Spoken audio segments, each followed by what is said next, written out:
नमस्कार, स्वागत है एक बार फिर से आप सभी का आपके अपने चैनल हनुमान सेवा परिवार में। आशा करते हैं कि प्रभु श्री हनुमान जी और परम पूज्य गुरुदेव बाबा नीम करौरी महाराज जी आप सभी भक्तों पर असीम कृपा सदैव बनाए रखें।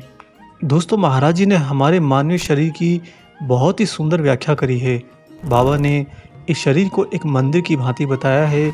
ऐसा मंदिर जिसमें प्राण प्रतिष्ठित मूर्ति भी हो, ऐसा मंदिर जिसमें निरंतर सेवा करने वाला, पवित्र भाव रखने वाला पुजारी भी हो, ऐसा मंदिर जिसके अंदर सेवादार भी हों जो बाहर के कार्य और अंदर के कार्यों का तालमेल बिठाते हो, और एक ऐसा मंदिर जहाँ पर प्रसाद का भोग भी लगता हो। अब आप सोच रहे होंगे कि आखिर हमारे इस हाड़ मांस के शरीर में मंदिर भला कैसा? दोस्तों, इस शरीर के अंदर हमारी जीवात्मा वास करती है। हमारी जीवात्मा हमारा जन्म होने के समय इस शरीर के अंदर अपने रूप को धारण करती है और मृत्यु होते ही अगले ही क्षण हमारी जीवात्मा इस शरीर को त्याग देती है। हमारी जीव आत्मा वह मुख्य पुजारी है जो हमारे शरीर के अंदर रहते हुए, जब तक कि हमारी आयु निश्चित होती है, जब तक हमारे जन्म और कर्मों के लेखा जोखा के अनुसार एक अवधि तय होती है, तब तक हमारी जीव आत्मा हमारे शरीर में रहते हुए परमात्मा का जो परम अंश है उसकी निरंतर सेवा करती है, निरंतर उसको ध्याती रहती है। और वही परमात्मा का अंश प्राण प्रतिष्ठित मूर्ति की तरह काम करता है और हमारी जीव आत्मा सदैव सेवारत रहने वाले उस पुजारी की भांति अपने परमात्मा की भक्ति और सेवा निरंतर करती रहती है। हाँ, कभी कभी हमारी जीव आत्मा को इस शरीर से बाहर के जीवन यानी कि भौतिक जगत के बारे में कुछ जानकारी चाहिए, कुछ मार्गदर्शन चाहिए, या कोई आदेश ही क्यों न देना हो, तो उसके इस मंदिर रूपी शरीर के अंदर रहने वाले 3 सेवा चाकर भी हैं, मन, चित्त और बुद्धि। मन तो वो जो एक ही क्षण के अंदर 1000 ब्रह्मांड नाप दे, चित्त वो जहाँ पर चेतना वास करती है और आपको आगे से आगे ईश्वर के भाव के अनुरूप ढालती है, और बुद्धि के बारे में तो क्या ही कहना, जो पूरे जन्म भर बस माया से ढकी रहती है। अब आपने यहाँ पर मंदिर की पूरी रूपरेखा तो समझ ली, परंतु हर एक मंदिर के अंदर जहाँ पर भी प्राण प्रतिष्ठित मूर्ति होती है, वहाँ पर जो सबसे प्रमुख भाव होता है वह होता है दोस्तों प्रसाद का, ईश्वर के लिए अर्पित भोग का। अब हमारे शरीर के अंदर प्रसाद वास्तव में कौन सा है? क्या हम जो सारा दिन खाते हैं वही प्रसाद है, या फिर हम जो ईश्वर को ध्यान में रखकर खाते हैं वह प्रसाद है?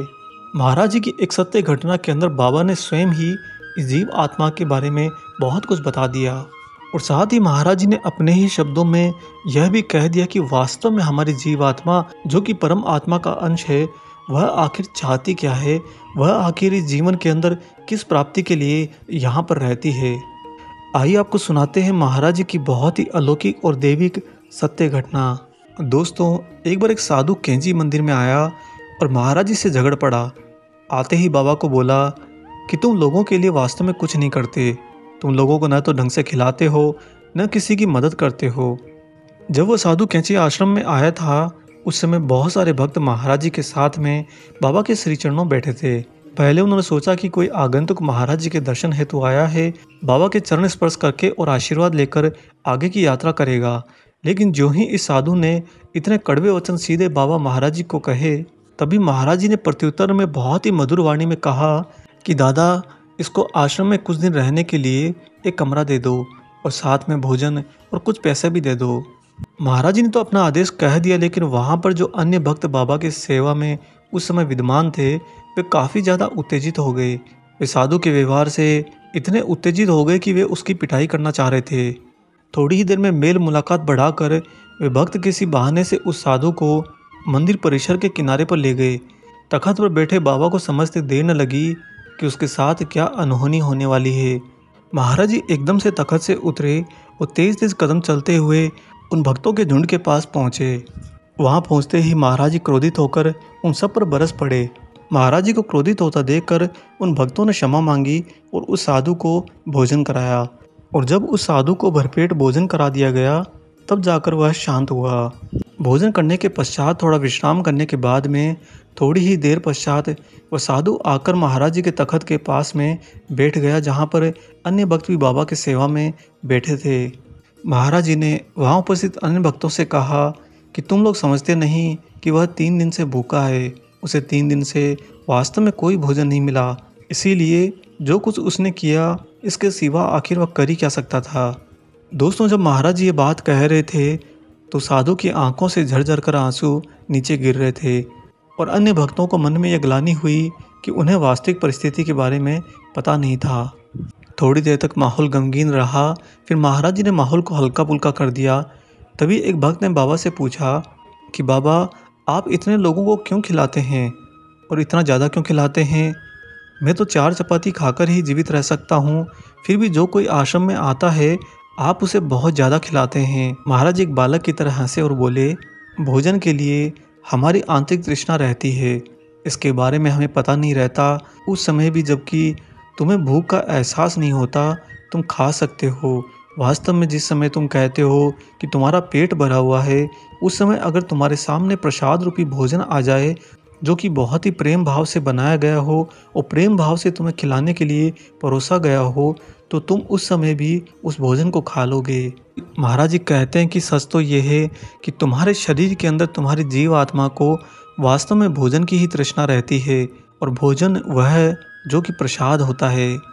इसीलिए तुमने जबकि भोजन कर लिया होता है, फिर भी अगर तुम्हारे सामने प्रसाद रूपी भोजन आ जाए, प्रसाद रूपी भोग आ जाए, तो भी तुम्हारी जीव आत्मा की तृष्णा के कारण तुम उसे खा लेते हो।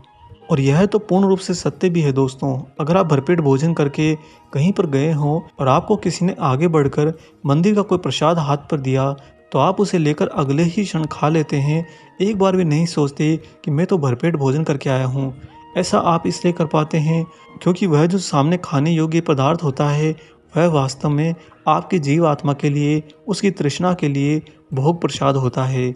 महाराज जी ने इस तरह से बताया कि आपके शरीर के अंदर जो जीव आत्मा निरंतर अपने परमात्मा के अंश की सेवा और भक्ति कर रही होती है, वह वास्तव में पूरे जीवन भर एक ही तृष्णा को संजोए रहती है और वह तृष्णा है भोजन की, भोग प्रसाद की। जिस तरह से एक प्राण प्रतिष्ठित मूर्ति वाले मंदिर के अंदर जो पवित्रता के भाव के साथ में सेवा करने वाले मुख्य पुजारी होते हैं, वह हर समय आने वाले किसी भी भक्त और किसी भी आगंतुक से एक ही चीज़ की तृष्णा रखते हैं कि वह ईश्वर के लिए क्या भोग प्रसाद लेकर आया है। आपने यह भी देखा होगा कि ऐसे मंदिरों में जहाँ पर प्राण प्रतिष्ठित मूर्ति होती है, वहाँ पर आप किसी भी समय अगर कुछ भी भोग प्रसाद लेकर जाते हैं और पुजारी जी से आग्रह करते हैं, तो वह आपके हाथ से लेकर सीधा अंदर जाकर ईश्वर को समर्पित कर देते हैं, बिना ये सोचे कि थोड़ी देर पहले तो ईश्वर ने खाया था, अब भला उन्हें दोबारा खाने की क्या आवश्यकता। लेकिन पुजारी जानते हैं कि वास्तव में उस पुजारी की भक्ति की मुख्य जो तृष्णा है, वह भोग प्रसाद ही है। इसी के लिए वह निरंतर वहाँ पर विद्यमान रहता है। बिल्कुल ठीक उसी तरह से हमारे इस मंदिर रूपी शरीर के अंदर हमारी जीव आत्मा मुख्य पुजारी भाव के अंदर निरंतर विद्यमान रहती है और उसकी जो प्रमुख तृष्णा है, वह है भोग प्रसाद भोजन। अब आप भी जान गए होंगे महाराज जी के श्री वचनों के द्वारा कि वास्तव में आपकी जीव आत्मा क्या चाहती है। दोस्तों, सदैव अपनी जीव आत्मा की तृष्णा का पूर्ण रूप से ख्याल रखिए और सदैव उसे तृप्त करते रहिए। हम आशा करते हैं कि आज का एक खास वीडियो आपको ज़रूर पसंद आया हो। वीडियो अगर अच्छा लगा है तो जाने से पहले इसे लाइक कर दीजिए और अगर आप चैनल पर नए हैं तो चैनल को भी सब्सक्राइब कर लीजिए। मिलेंगे बहुत जल्दी ही एक और ऐसे ही दिव्य अंक के साथ। तब तक अपना और अपने माता पिता का संपूर्ण ख्याल रखिए और परम प्रभु श्री राम जी का निरंतर गुणगान करते हुए बाबा हनुमान और बाबा नीम करोली महाराज जी की निस्वार्थ होकर सेवा करते रहिए। जय सिया राम।